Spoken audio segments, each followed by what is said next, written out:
ನಮ್ಮ ಜೊತೆಗೆ ಸಚಿವ MC ಸುಧಾಕರ್ ಅವರಿದ್ದಾರೆ. ಅವ್ರ ಜೊತೆ ಮಾತಾಡ್ತಾ ಹೋಗ್ತೀನಿ. ಸರ್, ಈಗ ರಾಜೀಗೌಡರ ಈವರೆಗೂ ಕೂಡ ಬಂಧನ ಆಗಿಲ್ಲ, ಯಾಕೆ ಸರ್? ನೋಡಿ, ಇದನ್ನು ಅವರು ಸಂಪೂರ್ಣವಾಗಿ ಅವರು ಯಾರ ಒಂದು ಸಂಪರ್ಕಕ್ಕೂ ಸಿಗ್ತಾ ಇಲ್ಲ. ಅವರ ದೂರವಾಣಿ ಎಲ್ಲ ಸ್ವಿಚ್ ಆಫ್ ಆಗಿದೆ. ಪೊಲೀಸ್ ಇಲಾಖೆಯವರು ಎಲ್ಲ ರೀತಿ ಪ್ರಯತ್ನಗಳನ್ನು ಮಾಡ್ತಾಯಿದ್ದಾರೆ. ನ್ಯಾಯಾಲಯ ಕೂಡ ಭಾಳ ಒಂದು ರೀತಿಯಾದಂಥ ತೀಕ್ಷ್ಣವಾದಂಥ ಪ್ರತಿಕ್ರಿಯೆಯನ್ನು ನೀಡಿದೆ. ಅದರಿಂದ ನಾವು ಯಾರೂ ಇದರಲ್ಲಿ ನಿರ್ಲಕ್ಷ್ಯ ಮಾಡುವಂಥ ಕೆಲಸ ಮಾಡಿಲ್ಲ. ಪೊಲೀಸ್ ಇಲಾಖೆಯವರು ತಮ್ಮ ಕರ್ತವ್ಯ ಮಾಡ್ತಾಯಿದ್ದಾರೆ. ಖಂಡಿತ ಅವರು ಅವ್ರನ್ನ ಬಂಧಿಸ್ತಾರೆ ಅಂತಕ್ಕಂಥ ವಿಶ್ವಾಸ ಇದೆ. ಸರ್ಕಾರವೇ ರಾಜೀಗೌಡರ ರಕ್ಷಣೆಗೆ ನಿಂತಿದೆ ಅನ್ನೋಂಥ ಟೀಕೆಗಳು ಕೇಳಿಬರ್ತಾ ಇದೆ. ಸಹಜವಾಗಿ ಅವರು ಇಷ್ಟು ದಿವಸ ಆದರೂ ಬಂಧನ ಆಗಿಲ್ಲ ಅನ್ನೋದು ಕಾರಣಕ್ಕೆ ಪ್ರತಿಪಕ್ಷದವರು ಅದನ್ನು ಹೇಳುವಂಥದ್ದು ಸಹಜ. ಆದರೆ ಯಾವುದೇ ರೀತಿಯಲ್ಲಿ ನಾವು ಈ ವಿಚಾರದಲ್ಲಿ ರಾಜಿ ಆಗಿರುವಂಥ ಪ್ರಶ್ನೆ ಇಲ್ಲ. ಅದು ನಮ್ಮ ಪಕ್ಷದವರೇ ಆಗಲಿ, ಯಾರೇ ಆಗಿರಲಿ, ಅಧಿಕಾರಿಗಳಿಗೆ ಈ ರೀತಿ ವರ್ತನೆ ಮಾಡಿರ್ತಕ್ಕಂಥದ್ದನ್ನು ನಾವು ಅದಕ್ಕೆ ಪ್ರೋತ್ಸಾಹ ಕೊಡುವಂಥ ಪ್ರಶ್ನೆ ಉದ್ಭವ ಆಗಲ್ಲ ಅಂತಕ್ಕಂಥ ಮಾತು ಮಾನ್ಯ ಮುಖ್ಯಮಂತ್ರಿಗಳು ಹೇಳಿದ್ದಾರೆ, ಉಪಮುಖ್ಯಮಂತ್ರಿಗಳು ಹೇಳಿದ್ದಾರೆ ಮತ್ತು ಗೃಹ ಮಂತ್ರಿಗಳು ಹೇಳಿದ್ದಾರೆ. ಅದರಿಂದ ಇದರಲ್ಲಿ ಯಾವುದೇ ರೀತಿ ಒತ್ತಡ ಮತ್ತೊಂದಿಲ್ಲ. ಆದರೆ ಅವರು ಸಿಗದೇ ಇರತಕ್ಕಂಥದ್ದು ಏನೋ ಎಲ್ಲ ರೀತಿ ಪ್ರಯತ್ನಗಳು ಆಗ್ತಾಯಿದೆ. ಖಂಡಿತ ಅವ್ರನ್ನ ಬಂಧನ ಮಾಡ್ತಾರೆ ಅಂತಕ್ಕಂಥ ವಿಶ್ವಾಸ ಇದೆ. ಸರ್, ಈಗ ಪ್ರಮುಖವಾಗಿ ಜಿಲ್ಲಾ ಮಟ್ಟದಲ್ಲಿ ನಿಮ್ಮ ಜಿಲ್ಲೆಯಲ್ಲೂ ಕೂಡ ಡಿಸ್ಕಷನ್ ಆಗ್ತಾ ಇರೋಂಥದ್ದು, ಅವರು KH ಮುನಿಯಪ್ಪ ಅವರ ಶಿಷ್ಯ. ಸೊ ಹಾಗಾಗಿ ಅವರೇ ಮುಂದೆ ನಿಂತು ರಕ್ಷಣೆ ಮಾಡ್ತಾ ಇದ್ದಾರೆ, ರಕ್ಷಣೆ ಕೊಡ್ತಾ ಇದ್ದಾರೆ ಅನ್ನುವಂಥದ್ದು. ಅದಕ್ಕೆ ಈ ಥರದ್ದು ಯಾಕೆ ನಡೀತಾ ಇದೆ ಸರ್? ಇದು ನೋಡಿ, ಇದು ನಾನು ಮಾಧ್ಯಮಗಳಲ್ಲಿ ನೋಡಿದೆ. KH ಮುನಿಯಪ್ಪನವ್ರಿಗೂ ಅವ್ರಿಗೂ ಸ್ವಲ್ಪ ಆತ್ಮೀಯ ಸಂಬಂಧ ಇದೆ, ಅದರಲ್ಲಿ ಇಲ್ಲ ಅಂತ ನಾನು ಹೇಳೋಕ್ಕಾಗೋದಿಲ್ಲ. ಆದರೆ ಅವರು ಹೇಳಿದ್ದಾರೆ, ಯಾಕೆಂದರೆ ಅವರು ಆ ರೀತಿ ಸ್ವಭಾವದವರಲ್ಲ, ಯಾಕೆ ಈ ಥರ ಮಾತಾಡಿದ್ರು ಅಂತೇಳಿ ನನಗೂ ನಂಬಲಿಕ್ಕೆ ಆಗ್ತಾಯಿಲ್ಲ ಅಂತ ಹೇಳಿದ್ರು. ಬಹುಶಃ ಮಾನ್ಯ ಮುನಿಯಪ್ಪನವ್ರಿಗೆ ಅವರ ನಿಜವಾದ ನಡವಳಿಕೆ ಏನು ಅಂತಕ್ಕಂಥದ್ದು ಮಾಹಿತಿ ಇಲ್ಲದೇ ಇರ್ಬೋದು.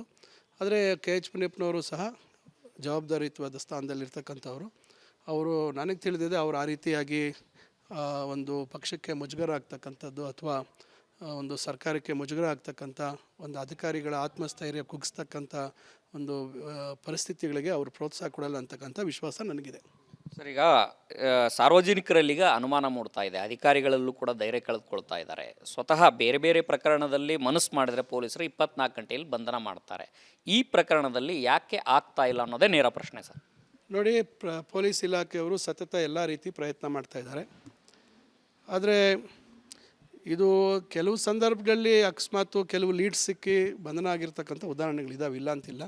ಆದರೆ ಹಲವಾರು ಸಂದರ್ಭಗಳಲ್ಲಿ ಭಾಳಷ್ಟು ಜನ ಭಾಳಷ್ಟು ದಿವಸ ತಲೆಮರೆಸ್ಕೊಂಡಿರ್ತಕ್ಕಂಥದ್ದು ಆಗಿದೆ. ಆದ್ದರಿಂದ ನಿರಂತರವಾಗಿ ಅವರ ಪ್ರಯತ್ನ, ಯಾವುದೇ ಒತ್ತಡಕ್ಕೆ ಮಣಿದಿರ ನಮ್ಮ ಪೊಲೀಸ್ ಇಲಾಖೆಯವರು, ಪೊಲೀಸ್ ಇಲಾಖೆಯ ಎಲ್ಲ ವರಿಷ್ಠರೆಲ್ಲರೂ ಇವತ್ತು ಭಾಳ ಜವಾಬ್ದಾರಿಯಿಂದ ಅವರು ಪ್ರಯತ್ನ ಮಾಡ್ತಾಯಿದ್ದಾರೆ. ಖಂಡಿತ ಬಂಧನ ಮಾಡ್ತಾರೆ ಅಂತಕ್ಕಂಥ ವಿಶ್ವಾಸ ಇದೆ. ಕಾಂಗ್ರೆಸ್ ಲೀಡರ್ಗಳಿಗೆ ಸಿಗ್ತಾರೆ, ಸಂಪರ್ಕಕ್ಕೆ ಸಿಗ್ತಾರೆ ರಾಜೀಗೌಡರು, ಕಾಂಗ್ರೆಸ್ ಸ್ಥಳೀಯ ಮುಖಂಡರುಗಳಿಗೆ ಸಿಗ್ತಾರೆ, ಪೊಲೀಸರಿಗೆ ಮಾತ್ರ ಸಿಗ್ತಾ ಇಲ್ಲ. ಅಲ್ಲ, ಇದು ಯಾರಿಗೆ ಸ್ಥಳೀಯ ಮುಖಂಡರಿಗೆ ಸಂಪರ್ಕಕ್ಕೆ ಸಿಕ್ಕಿದ್ದಾರೆ ಅಂತಕ್ಕಂಥದ್ದು ಮಾಹಿತಿ ನನಗಿಲ್ಲ. ಅದು ಬಹುಶಃ ಊಹಾಪೋಹ ಇರ್ಬೋದು. ಆ ರೀತಿ ಸಂಪರ್ಕಕ್ಕೆ ಸಿಕ್ಕಿದ್ದೆ ಆದಲ್ಲಿ ಖಂಡಿತ ಪೊಲೀಸ್ ಇಲಾಖೆಯ ಅನುಭವದ ಮುಂದೆ ಅವರ ಚಾಕಚಕ್ಯತೆಯ ಬಗ್ಗೆ ನಮ್ಗೆ ಯಾರಿಗೂ ಅನುಮಾನ ಇಲ್ಲ. ಆ ರೀತಿ ಎಲ್ಲಾದರೂ ಇಲ್ಲೇ ಇದ್ದರೆ ಖಂಡಿತ ಅವರು ಬಂಧನ ಅಂತೂ ಖಂಡಿತ ಆಗ್ತಿತ್ತು. ಬಹುಶಃ ಅವರು ಎಲ್ಲಿದ್ದಾರೆ ಅಂತಕ್ಕಂಥದ್ದು ಮಾಹಿತಿ ಇನ್ನೂ ಲಭ್ಯ ಆಗಿಲ್ಲ.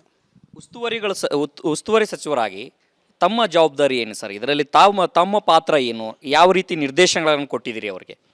ನೋಡಿ, ಇದು 13ನೇ ತಾರೀಕು ನನ್ನ ಗಮನಕ್ಕೆ ಬಂದ ಕೂಡಲೇ ನಾನು ಜಿಲ್ಲಾಧಿಕಾರಿಗಳಿಗೆ ಹೇಳಿದ್ದೀನಿ ಮತ್ತು ಕಾನೂನು ಚೌಕಟ್ಟಿನಲ್ಲಿ ನಾವು ಇದು ಕ್ರಮ ಆಗಬೇಕು. ಅಧಿಕಾರಿಗಳ ಒಂದು ಕರ್ತವ್ಯ ನಿರ್ವಹಿಸಿರ್ತಕ್ಕಂಥ ಅವರಿಗೆ ಈ ರೀತಿ ಅಡ್ಡಿಪಡಿಸುವಂಥದ್ದಾಗ್ಬೋದು, ಈ ರೀತಿ ಅವರಿಗೆ ಧಮಕಿ ಹಾಕುವಂಥದ್ದಾಗ್ಬೋದು, ಈ ರೀತಿಯಾಗಿ ಒಂದು ಅನಾಗರಿಕವಾಗಿ ನಡ್ಕೊಳ್ತಕ್ಕಂಥದ್ದಾಗ್ಬೋದು, ಇದನ್ನು ನಾವು ಸಹಿಸೋಕ್ಕೆ ಸಾಧ್ಯ ಇಲ್ಲ ಅಂತ ನಾನು ಅವತ್ತೇ ಭಾಳ ಜಿಲ್ಲಾಧಿಕಾರಿಗಳಿಗೆ ಸ್ಪಷ್ಟವಾಗಿ ಹೇಳಿದ್ದೀನಿ. ಅವರು ಸಹ ಅದನ್ನು ನಮ್ಮ ಜಿಲ್ಲಾ ಆಡಳಿತ ವ್ಯವಸ್ಥೆ ಒಂದು ಕಾನೂನು ರೀತಿ ನಡ್ಕೊಳ್ಳೋವಂಥದ್ದಕ್ಕೆ ಒಂದು ಪ್ರೋತ್ಸಾಹ ನೀಡ್ತಕ್ಕಂಥದ್ದು ನಮ್ಮೆಲ್ಲರ ಕರ್ತವ್ಯ ಮತ್ತು ಅವರಿಗೆ ಬೆಂಬಲವಾಗಿ ನಿಲ್ತಕ್ಕಂಥದ್ದು ನಮ್ಮ ಕರ್ತವ್ಯ ಮತ್ತು ಅವರಿಗೆ ನಾವು ಒಂದು ಮಾರಲ್ ಸಪೋರ್ಟ್ ಏನು ನಾವು ಅವರಿಗೆ ಜೊತೆಯಲ್ಲಿ ಇದ್ದೀವಿ ಅಂತಕ್ಕಂಥ ಧೈರ್ಯ ತುಂಬತಕ್ಕಂಥ ಕರ್ತವ್ಯ ಇದೆ. ಅದರಿಂದ ಅದಕ್ಕೆ ಒಬ್ಬ ಜಿಲ್ಲಾ ಮಂತ್ರಿಯಾಗಿ ನಾನಂತೂ ಇದು ಒಂದು ಪಕ್ಷ ಮತ್ತೊಂದು ಅಂತಕ್ಕಂಥದ್ದು, ಪಕ್ಷದ ಒಬ್ಬ ಅಭ್ಯರ್ಥಿ ಅಥವಾ ಇನ್ನೊಂದು ಅಂತಕ್ಕಂಥದ್ದನ್ನು ಬದಿಗಿಟ್ಟು ಅಧಿಕಾರಿಗಳ ಆತ್ಮಸ್ಥೈರ್ಯ, ಅವರ ನೈತಿಕ ಸ್ಥೈರ್ಯವನ್ನು ಹೆಚ್ಚು ಮಾಡುವಂಥ ನಿಟ್ಟಿನಲ್ಲಿ ನಾವು ಕ್ರಮ ತೆಗೆದುಕೊಳ್ತಾ ಇದ್ದೀವಿ. ರಾಜೀಗೌಡ ಆಗಲಿ ಅಥವಾ ಅವ್ರ ಕುಟುಂಬದವರಾಗಲಿ ಯಾರ ಸಂಪರ್ಕ ಮಾಡುವಂಥ ಪ್ರಯತ್ನ ಆಗಲಿ ಅಥವಾ ತಮ್ಗೆ ಬೇರೆಯವ್ರ ಕಡೆಯಿಂದ ನಿಮ್ಮ ಮೇಲೆ ಒತ್ತಡ ಹಾಕ್ಸುವಂಥದ್ದಾಗಲಿ, ಪೊಲೀಸ್ ಇಲಾಖೆ ಮೇಲೆ ಒತ್ತಡ ಹಾಕ್ಸುವಂಥದ್ದು ಏನಾದರೂ ಮಾಡಿದ್ದಾರೆ ಸರ್? ನನಗಂತೂ ಅವ್ರಿಗೆ ಗೊತ್ತಿದೆ, ಅವರು ನನ್ನ ಮೇಲೆ ಒತ್ತಡ ಹಾಕುವಂಥದ್ದಕ್ಕೆ ಸಾಧ್ಯ ಇಲ್ಲ ಅಂತಕ್ಕಂಥದ್ದು ಅವ್ರಿಗೆ ಗೊತ್ತಿದೆ. ಅದರಿಂದ ಅವ್ರು ನನ್ನ ಮೇಲೆ ಒತ್ತಡ ಹಾಕುವಂಥ ಪ್ರಯತ್ನ ಮಾಡಿಲ್ಲ. ಬೇರೆ ಕಡೆ ಪ್ರಯತ್ನ ಮಾಡಿರ್ಬೋದೇನೋ, ನನಗೆ ಮಾಹಿತಿ ಇಲ್ಲ. ಆದರೆ ಅದಕ್ಕೆ ಯಾರು ನಾನು ಜಿಲ್ಲಾ ಮಂತ್ರಿಯಾಗಿ ಏನು ಇವತ್ತು ಒಂದು ನಿಲುವು ತೊಗೊಂಡಿದ್ದೀವಿ, ಆ ನಿಲುವಿಗೆ ನಾನು ಇವತ್ತು ಬದ್ಧವಾಗಿದ್ದೇನೆ. ಇಂಥ ನಡವಳಿಕೆಯನ್ನು ನಾವು ಯಾರೂ ಒಪ್ಪೋದಿಲ್ಲ. ಇದನ್ನು ನಾವು ಖಂಡಿತ ಖಂಡಿಸ್ತೇವೆ ಮತ್ತು ಕಾನೂನು ರೀತಿ ಅವ್ರ ಮೇಲೆ ಕ್ರಮ ಆಗಬೇಕು ಅಂತಕ್ಕಂಥದ್ದು ನಮ್ಮೆಲ್ಲರ ಒಂದು ಇಚ್ಛೆ. ಸರ್, ರಿಪಬ್ಲಿಕ್ ನ್ಯೂಸ್ ನಿಮಗೆ ನೇರವಾದಂಥ ಪ್ರಶ್ನೆ ಮಾಡ್ತಾ ಇದೆ ಸರ್. ಉಸ್ತುವಾರಿ ಸಚಿವರಾಗಿ ರಾಜೀವ್ ಗೌಡರ ಬಂಧನ ಯಾವಾಗ ಆಗುತ್ತೆ, ಅಧಿಕಾರಿಗಳಿಗೆ ಯಾವಾಗ ನ್ಯಾಯ ಸಿಗುತ್ತೆ? ನೋಡಿ, ಈಗ ನಿರಂತರ ಪ್ರಯತ್ನ ಆಗ್ತಾಯಿದೆ ಬಂಧನ ಮಾಡುವಂಥದ್ದಕ್ಕೆ. ಆದರೆ ಅವರು ಇನ್ನೂ ಏನು ಎಲ್ಲಿ ಯಾರು ಸಂಪರ್ಕದಲ್ಲಿದ್ದಾರೆ ಅಂತಕ್ಕಂಥ ಮಾಹಿತಿಯನ್ನು ಕಲೆ ಹಾಕ್ತಾಯಿದ್ದಾರೆ. ಖಂಡಿತ ಆದಷ್ಟು ಶೀಘ್ರವಾಗಿ ಅವರನ್ನು ಬಂಧನ ಆಗುವಂಥದ್ದು ಆಗುತ್ತೆ. ಮತ್ತು ಜಿಲ್ಲಾ ಮಟ್ಟದ ಅಧಿಕಾರಿಗಳಿಗೆ ಧೈರ್ಯ ತುಂಬುವಂಥ ಕೆಲಸವನ್ನು ನಾವು ಈಗಾಗಲೇ ಮಾಡಿದ್ದೀವಿ. ನಾನು ಸುಮಾರು 2-3 ಬಾರಿ ಶಿಡ್ಲಘಟ್ಟ ನಗರಸಭೆಯ ಆಯುಕ್ತರನ್ನು ಮಾತಾಡಿದ್ದೇನೆ. ಮತ್ತು ಮುಂದಿನ ದಿನದಲ್ಲಿ ಇದೆಲ್ಲ ಸ್ವಲ್ಪ ಇದಾದ ಮೇಲೆ ಮತ್ತೆ ಎಲ್ಲರ ಸಭೆಯನ್ನು ಕರೆದು ಮತ್ತೊಮ್ಮೆ ಅವರಿಗೆ ಧೈರ್ಯವನ್ನು ತುಂಬತಕ್ಕಂಥ ಕೆಲಸವನ್ನು ಮಾಡ್ತೇನೆ. ನಾನು ನಿರಂತರವಾಗಿ KDP ಮೀಟಿಂಗ್ ಮಾಡಿದಾಗ ಮತ್ತೊಂದು ಸಂದರ್ಭದಲ್ಲಿ ಕಾನೂನು ಚೌಕಟ್ಟಿನಲ್ಲಿ ಕೆಲಸ ಮಾಡಿದ ಸಂದರ್ಭದಲ್ಲಿ ಕಾನೂನು ರೀತಿಯ ನಿಮ್ಮ ಮೇಲೆ ಕ್ರಮ ಮಾಡಿಸ್ತೀವಿ ಅಂತಕ್ಕಂಥ ಮಾತನ್ನು ಹೇಳ್ತೇನೆ. ಆದರೆ ಕಾನೂನು ಚೌಕಟ್ಟಿನಲ್ಲಿ ಕೆಲಸ ಮಾಡುವಂಥವ್ರಿಗೆ ಸದಾ ನನ್ನ ಸಹಕಾರ ಪ್ರೋತ್ಸಾಹ ಇರ್ತದೆ. ಈ ವಿಚಾರಕ್ಕೆ ಸಂಬಂಧಪಟ್ಟಂತೆ ತಾವೇನಾದರೂ ಪೊಲೀಸ್ ಡಿಪಾರ್ಟ್ಮೆಂಟ್ ಜೊತೆಗೆ ಸಭೆ ಮಾಡುವಂಥದ್ದಾಗಲಿ, ನಿರ್ದೇಶನ ಕೊಡುವಂಥದ್ದಾಗಲಿ ಏನಾದ್ರು ಮಾಡ್ತೀರಾ ಸರ್? ನೋಡಿ, ಈಗ ಪೊಲೀಸ್ ಇಲಾಖೆ ತಂದೆ ಆದಂಥ ಒಂದು ವ್ಯವಸ್ಥೆ ಇರ್ತದೆ. ಯಾಕಂದರೆ ಆ ರೀತಿ ನಿರ್ದೇಶನ ಕೊಡುವಂಥದ್ದು ಮತ್ತೊಂದು ನಾನು ದೂರವಾಣಿ ಮುಖಾಂತರ ಅಥವಾ ಏನಾದರೂ ಹೇಳ್ಬೋದು ಬಿಟ್ಟರೆ, ಆ ರೀತಿ ಅವರ ಪರಿಶೀಲನೆ ಮಾಡುವಂಥದ್ದು ಅಥವಾ ರಿವ್ಯೂ ಮಾಡುವಂಥದ್ದು ಮಾನ್ಯ ಗೃಹ ಮಂತ್ರಿಗಳು ಮಾಡ್ಬೋದು. ಯಾಕಂದರೆ ಅವರು ಅದಕ್ಕೆ ಸಂಬಂಧಪಟ್ಟವರು. ಆದರೂ ನಾನು ಜಿಲ್ಲಾ ಮಂತ್ರಿಯಾಗಿ ಏನು ಹೇಳಬೇಕು, ಏನು ಕ್ರಮ ತಗೋಬೇಕು ಅಂತಕ್ಕಂಥ ಸಲಹೆಗಳನ್ನು ನಾನು ಕೊಡ್ತಾ ಇರ್ತೇನೆ. ಓಕೆ, ಇದಿಷ್ಟು ಸಚಿವ MC ಸುಧಾಕರ್ ಅವರ ಮಾತಾಗಿದೆ. ಕ್ಯಾಮ್ರಾ ಪರ್ಸನ್ ಮಂಜುನಾಥ್ ಜೊತೆ ಹನುಮಂತ ದುರ್ಗದ್, ಆರ್ ಕನ್ನಡ, ಬೆಂಗಳೂರು. ನಮ್ಮ ಜೊತೆಗೆ ಸಚಿವ MC ಸುಧಾಕರ್ ಅವರಿದ್ದಾರೆ, ಅವ್ರ ಜೊತೆ ಮಾತಾಡ್ತಾ ಹೋಗ್ತೀನಿ. ಸರ್, ಈಗ ರಾಜೀವ್ ಗೌಡರ ಈವರೆಗೂ ಕೂಡ ಬಂಧನ ಆಗಿಲ್ಲ, ಯಾಕೆ ಸರ್? ನೋಡಿ, ಇದನ್ನು ಅವರು ಸಂಪೂರ್ಣವಾಗಿ ಅವರು ಯಾರ ಒಂದು ಸಂಪರ್ಕಕ್ಕೂ ಸಿಗ್ತಾ ಇಲ್ಲ. ಅವರ ದೂರವಾಣಿ ಎಲ್ಲ ಸ್ವಿಚ್ ಆಫ್ ಆಗಿದೆ. ಪೊಲೀಸ್ ಇಲಾಖೆಯವರು ಎಲ್ಲ ರೀತಿ ಪ್ರಯತ್ನಗಳನ್ನು ಮಾಡ್ತಾಯಿದ್ದಾರೆ. ನ್ಯಾಯಾಲಯ ಕೂಡ ಭಾಳ ಒಂದು ರೀತಿಯಾದಂಥ ತೀಕ್ಷ್ಣವಾದಂಥ ಪ್ರತಿಕ್ರಿಯೆಯನ್ನು ನೀಡಿದೆ. ಅದರಿಂದ ನಾವು ಯಾರೂ ಇದರಲ್ಲಿ ನಿರ್ಲಕ್ಷ್ಯ ಮಾಡುವಂಥ ಕೆಲಸ ಮಾಡಿಲ್ಲ. ಪೊಲೀಸ್ ಇಲಾಖೆಯವರು ತಮ್ಮ ಕರ್ತವ್ಯ ಮಾಡ್ತಾಯಿದ್ದಾರೆ. ಖಂಡಿತ ಅವ್ರನ್ನ ಬಂಧಿಸ್ತಾರೆ ಅಂತಕ್ಕಂಥ ವಿಶ್ವಾಸ ಇದೆ. ಸರ್ಕಾರವೇ ರಾಜೀವ್ ಗೌಡರ ರಕ್ಷಣೆಗೆ ನಿಂತಿದೆ ಅನ್ನೋಂಥ ಟೀಕೆಗಳು ಕೇಳಿಬರ್ತಾ ಇದೆ. ಸಹಜವಾಗಿ ಅವರು ಇಷ್ಟು ದಿವಸ ಆದರೂ ಬಂಧನ ಆಗಿಲ್ಲ ಅನ್ನೋದು ಕಾರಣಕ್ಕೆ ಪ್ರತಿಪಕ್ಷದವರು ಅದನ್ನು ಹೇಳುವಂಥದ್ದು ಸಹಜ.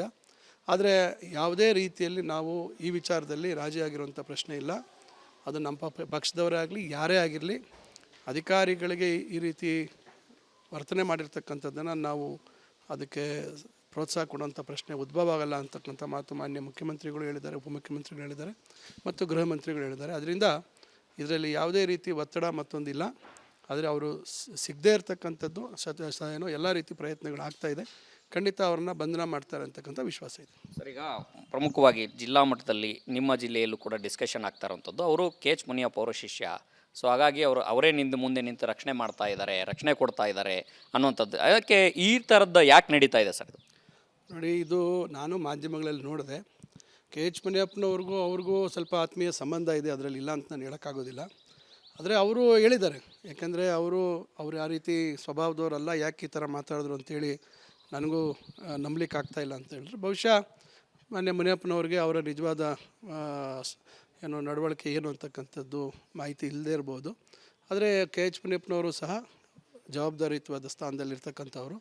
ಅವರು ನನಗೆ ತಿಳಿದಿದೆ, ಅವರು ಆ ರೀತಿಯಾಗಿ ಒಂದು ಪಕ್ಷಕ್ಕೆ ಮುಜುಗರ ಆಗ್ತಕ್ಕಂಥದ್ದು ಅಥವಾ ಒಂದು ಸರ್ಕಾರಕ್ಕೆ ಮುಜುಗರ ಆಗ್ತಕ್ಕಂಥ ಒಂದು ಅಧಿಕಾರಿಗಳ ಆತ್ಮಸ್ಥೈರ್ಯ ಕುಗ್ಸ್ತಕ್ಕಂಥ ಒಂದು ಪರಿಸ್ಥಿತಿಗಳಿಗೆ ಅವರು ಪ್ರೋತ್ಸಾಹ ಕೊಡಲ್ಲ ಅಂತಕ್ಕಂಥ ವಿಶ್ವಾಸ ನನಗಿದೆ.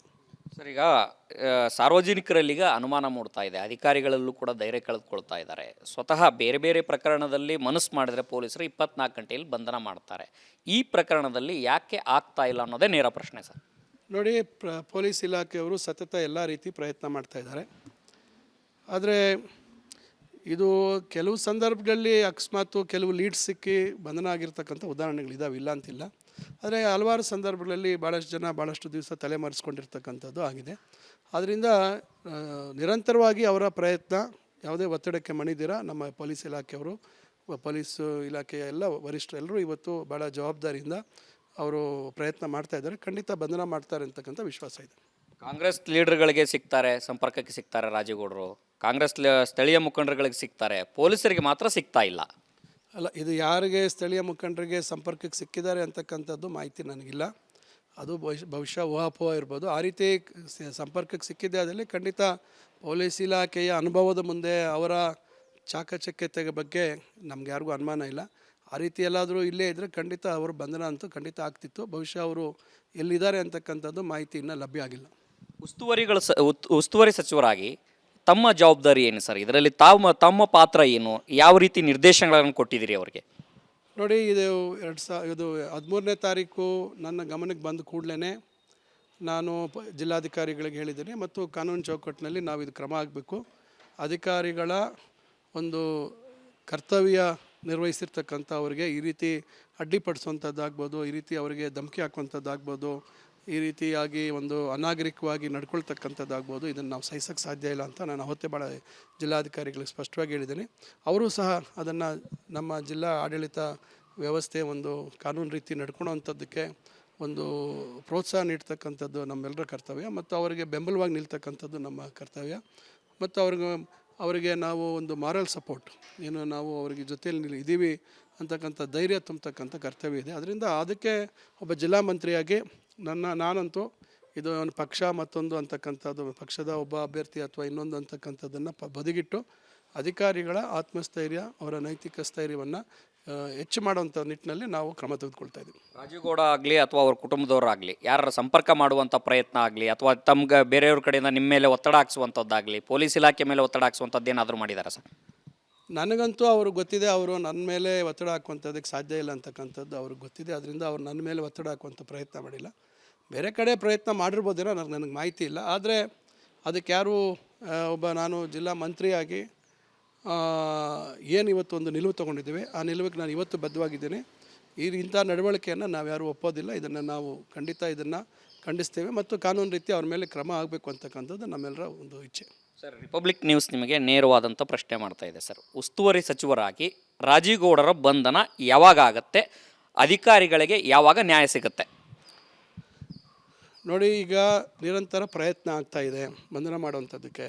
ಆದರೆ ಅವರು ಇನ್ನೂ ಏನು ಸಂಪರ್ಕ, ಎಲ್ಲಿ ಯಾರು ಸಂಪರ್ಕದಲ್ಲಿದ್ದಾರೆ ಅಂತಕ್ಕಂಥ ಮಾಹಿತಿಯನ್ನು ಕಲೆ ಹಾಕ್ತಾಯಿದ್ದಾರೆ. ಖಂಡಿತ ಆದಷ್ಟು ಶೀಘ್ರವಾಗಿ ಅವರನ್ನು ಬಂಧನ ಆಗುವಂಥದ್ದು ಆಗುತ್ತೆ. ಮತ್ತು ಜಿಲ್ಲಾ ಮಟ್ಟದ ಅಧಿಕಾರಿಗಳಿಗೆ ಧೈರ್ಯ ತುಂಬುವಂಥ ಕೆಲಸವನ್ನು ನಾವು ಈಗಾಗಲೇ ಮಾಡಿದ್ದೀವಿ. ನಾನು ಸುಮಾರು 2-3 ಬಾರಿ ಶಿಡ್ಲಘಟ್ಟ ನಗರಸಭೆಯ ಆಯುಕ್ತರನ್ನು ಮಾತಾಡಿದ್ದೇನೆ ಮತ್ತು ಮುಂದಿನ ದಿನದಲ್ಲಿ ಇದೆಲ್ಲ ಸ್ವಲ್ಪ ಇದಾದ ಮೇಲೆ ಮತ್ತೆ ಎಲ್ಲರ ಸಭೆಯನ್ನು ಕರೆದು ಮತ್ತೊಮ್ಮೆ ಅವರಿಗೆ ಧೈರ್ಯವನ್ನು ತುಂಬತಕ್ಕಂಥ ಕೆಲಸವನ್ನು ಮಾಡ್ತೇನೆ. ನಾನು ನಿರಂತರವಾಗಿ KDP ಮೀಟಿಂಗ್ ಮಾಡಿದಾಗ ಮತ್ತೊಂದು ಸಂದರ್ಭದಲ್ಲಿ ಕಾನೂನು ಚೌಕಟ್ಟಿನಲ್ಲಿ ಕೆಲಸ ಮಾಡಿದ ಸಂದರ್ಭದಲ್ಲಿ ಕಾನೂನು ರೀತಿಯ ನಿಮ್ಮ ಮೇಲೆ ಕ್ರಮ ಮಾಡಿಸ್ತೀವಿ ಅಂತಕ್ಕಂಥ ಮಾತನ್ನು ಹೇಳ್ತೇನೆ. ಆದರೆ ಕಾನೂನು ಚೌಕಟ್ಟಿನಲ್ಲಿ ಕೆಲಸ ಮಾಡುವಂಥವ್ರಿಗೆ ಸದಾ ನನ್ನ ಸಹಕಾರ, ಪ್ರೋತ್ಸಾಹ ಇರ್ತದೆ. ಈ ವಿಚಾರಕ್ಕೆ ಸಂಬಂಧಪಟ್ಟಂತೆ ತಾವೇನಾದರೂ ಪೊಲೀಸ್ ಡಿಪಾರ್ಟ್ಮೆಂಟ್ ಜೊತೆಗೆ ಸಭೆ ಮಾಡುವಂಥದ್ದಾಗಲಿ, ನಿರ್ದೇಶನ ಕೊಡುವಂಥದ್ದಾಗಲಿ ಏನಾದ್ರು ಮಾಡ್ತೀರಾ ಸರ್? ನೋಡಿ, ಈಗ ಪೊಲೀಸ್ ಇಲಾಖೆ ತಂದೆ ಆದಂಥ ಒಂದು ವ್ಯವಸ್ಥೆ ಇರ್ತದೆ. ಯಾಕಂದರೆ ಆ ರೀತಿ ನಿರ್ದೇಶನ ಕೊಡುವಂಥದ್ದು ಮತ್ತೊಂದು ನಾನು ದೂರವಾಣಿ ಮುಖಾಂತರ ಅಥವಾ ಏನಾದರೂ ಹೇಳ್ಬೋದು ಬಿಟ್ಟರೆ, ಆ ರೀತಿ ಅವರ ಇದು ಪರಿಶೀಲನೆ ಮಾಡುವಂಥದ್ದು ಅಥವಾ ಅದರ ಇದು ರಿವ್ಯೂ ಮಾಡುವಂಥದ್ದು ಮಾನ್ಯ ಗೃಹ ಮಂತ್ರಿಗಳು ಮಾಡ್ಬೋದು. ಯಾಕಂದರೆ ಅವರು ಅದಕ್ಕೆ ಸಂಬಂಧಪಟ್ಟವರು. ಆದರೂ ನಾನು ಜಿಲ್ಲಾ ಮಂತ್ರಿಯಾಗಿ ಏನು ಹೇಳಬೇಕು, ಏನು ಕ್ರಮ ತಗೋಬೇಕು ಅಂತಕ್ಕಂಥ ಸಲಹೆಗಳನ್ನು ನಾನು ಕೊಡ್ತಾ ಇರ್ತೇನೆ. ಇದಿಷ್ಟು ಸಚಿವ MC ಸುಧಾಕರ್ ಅವರ ಮಾತಾಗಿದೆ. ಕ್ಯಾಮ್ರಾ ಪರ್ಸನ್ ಮಂಜುನಾಥ್ ಜೊತೆ ಹನುಮಂತ ದುರ್ಗದ್, ಆರ್ ಕನ್ನಡ, ಬೆಂಗಳೂರು.